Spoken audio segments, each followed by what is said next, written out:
What are some of your non-negotiables and that you think would be the bare essentials to monitor whether the group is ready to perform at a really high level on a weekly basis and peaking towards maybe a finals campaign at the back end of the year? The biggest thing is to make sure that whatever metrics you're looking at from whatever technology, etc., make sure everything you're doing is as standardized as possible for that testing and the data collection.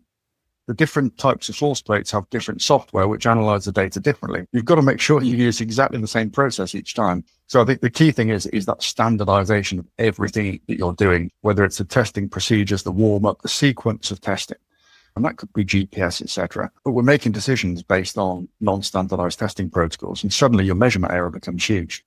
And then you might find that you're making an inference based on measurement error rather than actually seeing a change in performance.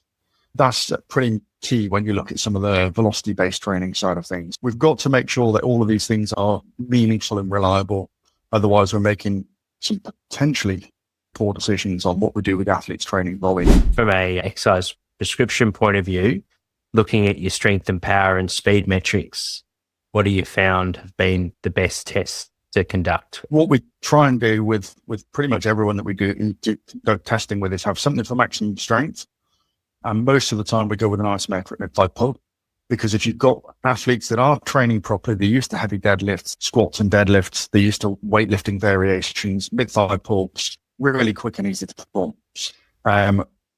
If people aren't particularly muscular, if they've not got much muscle on their body, you get a huge amount of sort of pain inhibition if they try and do an isometric squat. And there's less research on exactly how to standardize the isometric squat. We know changes in joint angles affect force production in the same way as you get with an isometric mid-thigh pull or anything else.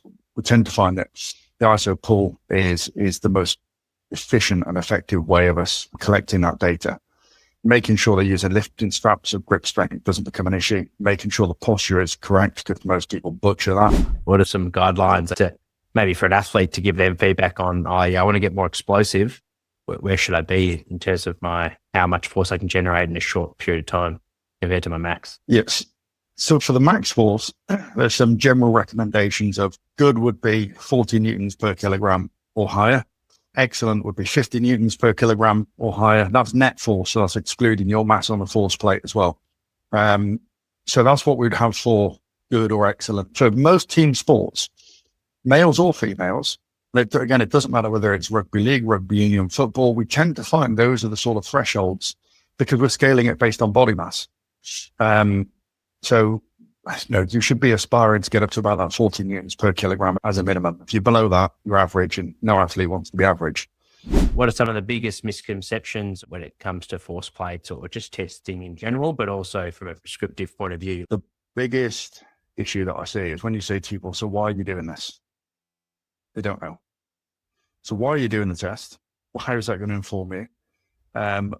Because again, if we know why they're doing the test, that might give us an indication of which protocol they should use. I think that part of the problem is people just don't fully understand what they're doing with a lot of these tests. We've got all these automated force plate systems, multiple companies on the market. These new systems are brilliant because it gives you the ability to test. And then once they've performed the task, immediately you can give them feedback. That's brilliant. Problem is, how many metrics do you get for a counter movement jump? And I've not seen a single system that has less than 150. And some of the manufacturers have over 250 metrics.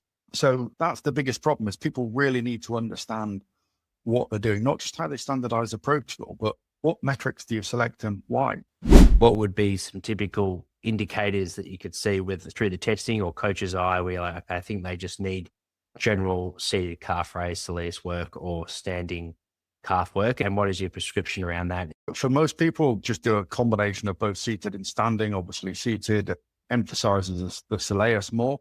So a combination of both. And that is normally when you've done your higher intensity tasks, you've done your 40 centimeter drop jump. And then even when they're doing pogo type tasks, you're still seeing there's not enough stiffness through the ankle. There's definitely far too much dorsiflexion going on. And then that gives us an indication they need to increase the calf strength and potentially the stiffness of the Achilles tendon. Start off with your normal recommendations for hypertrophy in terms of sets, reps, and loads on those calf raise exercises. Then move on to a more strength-based aspect of it with much higher loads. And for most people, that works. You can emphasize the eccentric portion, but you need true supramaximal loading then. Otherwise, you're just increasing time under tension, but you're not adding any more strain to the tendons.